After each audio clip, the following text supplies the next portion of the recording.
I finally thought up another good video to do on entertainment that also speaks to the political nature of our times. And I thought, do you know what Breaking Bad and the progressive left have in common?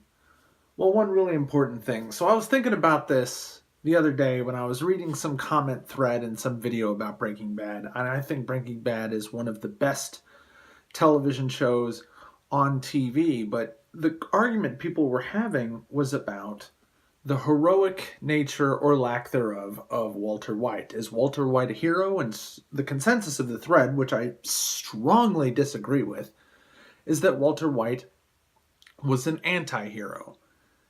I don't believe that is a proper application of the term anti-hero. Stephen King once said that Walter White was the most evil villain he had ever seen in all of media, or at least in all of television or film, I forget. And I am pretty close to agreeing with him, at least by, spoiler alert, by the last couple of seasons. Walter White is a sick fuck. And that's when his full Heisenberg is coming out. The interesting thing is the only way you could really excuse what Walter is doing is not because of the excuse that he constantly gives, which is, I'm doing this for my family. Because by the end of the show, I don't think it's true that anything he's doing is for his family. He's not doing it for the money. He's doing it for the power to feed his ego, to be Heisenberg, to make all the people who shamed him and belittled him and cast him aside look at his great and mighty works and the power he wields. And the only excuse he has is not doing it for his family, but out of a necessity to keep himself from being discovered and either arrested or killed. That's about the only excuse that he could possibly have for being as vicious and violent and downright fucking murderous as he is. So when you look at a guy who has dozens of people killed in prison, who shoots people who don't necessarily deserve to die, who kills pretty much on a whim and orders others to kill pretty much on a whim and turns his enemies against each other and just basically causes wanton death and destruction for the purposes of selling one of the most destructive drugs that is ever sold on the street, meth. You look at a guy like this, and it's very fascinating to see people call Walter White a hero.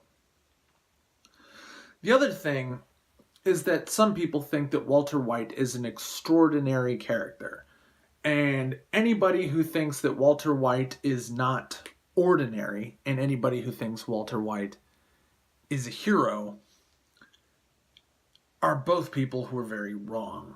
See, the real interesting tale of Walter White is the tale of the evil that lies inside of every single human being. I've said before in the past that Nazis and killers and jackbooted thugs and genocidal maniacs are not a different species than you and me. And they're not people who are raised or even really conditioned necessarily to behave in a certain way. They're just people who are not extraordinary, but they're in extraordinary circumstances. See, the interesting thing about Walter White is the path he takes doesn't make him develop into an evil person.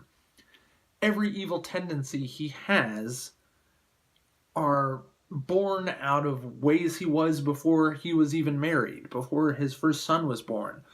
When he got bought out of that company that he was starting that ended up becoming a billion-dollar company, and his former co-workers who he helped start that company with became multimillionaires, and they bought him out for pennies on the dollar. And he eventually became a high school teacher. And I don't even think he necessarily should have been a high school teacher. It's almost like he settled for it, like he was defeated. And you see in the first few seasons that he's kind of a pushover and a coward and panicky. But once he's allowed some measure of power, and once he gets some kind of leeway, and once he finally has a say in the situation, does he rein things in? Does he get things on an even keel? No, he starts wantonly killing people and attacking rivals and being a monster. See, Nietzsche once said that he didn't think people, or at least most people, were actually good. They were just in a society that didn't let them be bad. And it really is true that there are many, many people out there that have just never had the chance to be bad, or never were given permission by peer pressure or by a lack of supervision or a lack of authority to do bad things. Common people all the time steal. And don't just steal a little. There's people who embezzle bazillions of fucking dollars. There's people who kill the second they think they can get the chance. There's people who cause crazy amounts of violence. And the thing is, the progressive left is proof that once given permission to be racist, these people are fucking crazy racist. Just because the media, for one reason or another, some people think there's some mysterious they behind the curtains pushing this agenda, and it really does seem like there is somebody out there who's influencing the media. But once the media said it's okay to hate white people, widespread racism against white people, and in fact the propaganda that it's somehow virtually impossible to be racist against white people, which is not true, has pushed the wanton racism. The same with sexism against men. The same with excusal of political violence and attempted murder and terrorism. We've had a society that excuses religious extremism, even things like homophobia, sexual abuse. All these things are excused because the progressive left is an evil ideology that exists only to excuse sadistic and hateful behavior. That's pretty much the entire purpose of the progressive left, is to create assholes, to create abusers, and even to create fascists and fascism on a national scale, or at this point, a global one. So, if you think that the millions of progressive leftists out there, the feminists, the intersectional feminists, the Black Lives Matter people, the fucking, all these groups that are crazy bigoted, a lot of them intensely violent, or at least craving violence, supporting other violent people, or hoping to one day enter into the fray and be violent. That's where basically Antifa comes from. If you think any of these people are a different species than you, or they're crazy, no. The problem is that progressivism is an ideology that gives permission to be evil. And in fact, it tells people that being evil is a righteous good. And you see that tens of millions of people are more than ready to sign up for a system that says it's okay to be evil.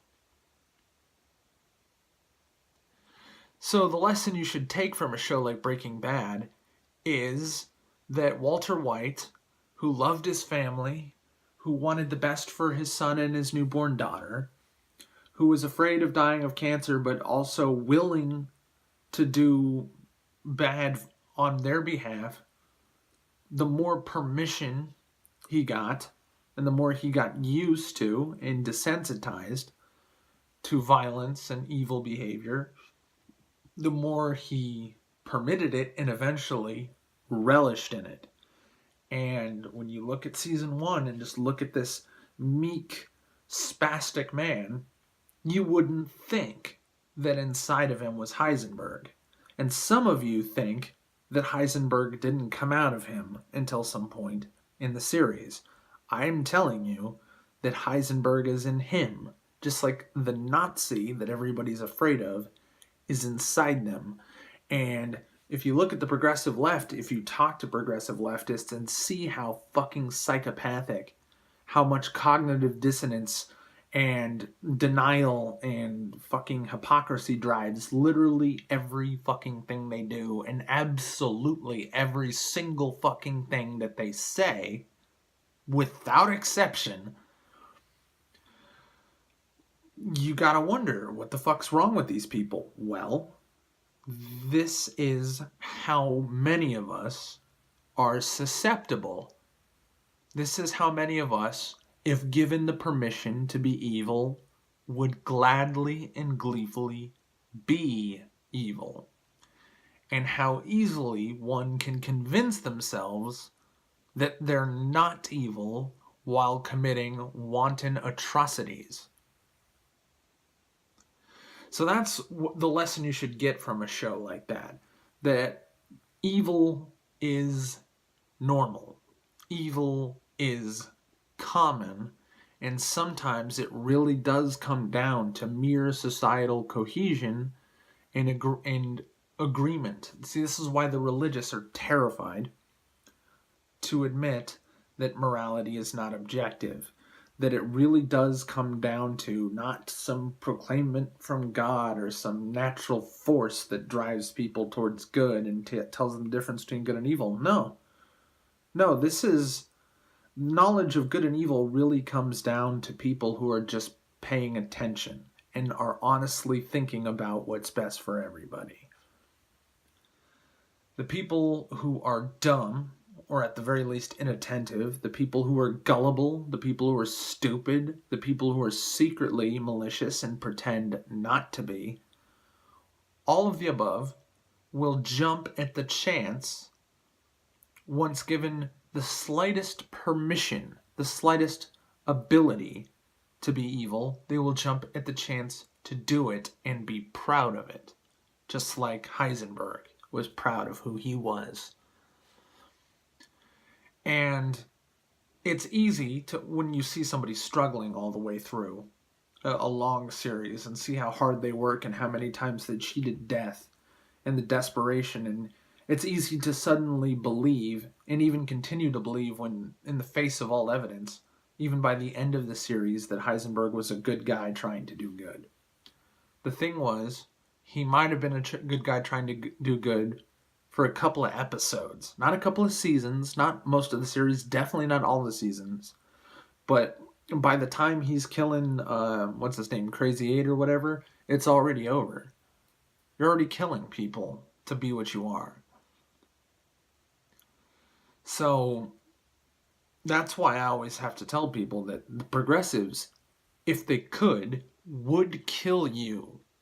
People think I'm crazy or out of my mind or hyperbolic when I say that if these people had permission to, if they thought they could get away with it, they would kill you. I'm not kidding.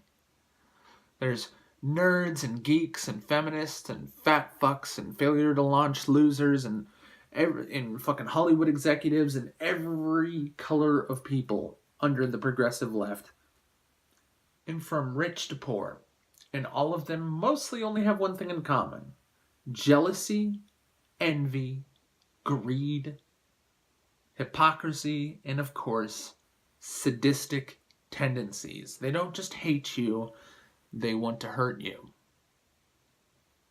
And all they need, really, is a society to tell them fucking no. But in the absence of that society, all they need, like the Joker says, is just a little push to give in to madness. And that's what you're looking at today, folks. An entire political party, not of Democrats, but Heisenbergs.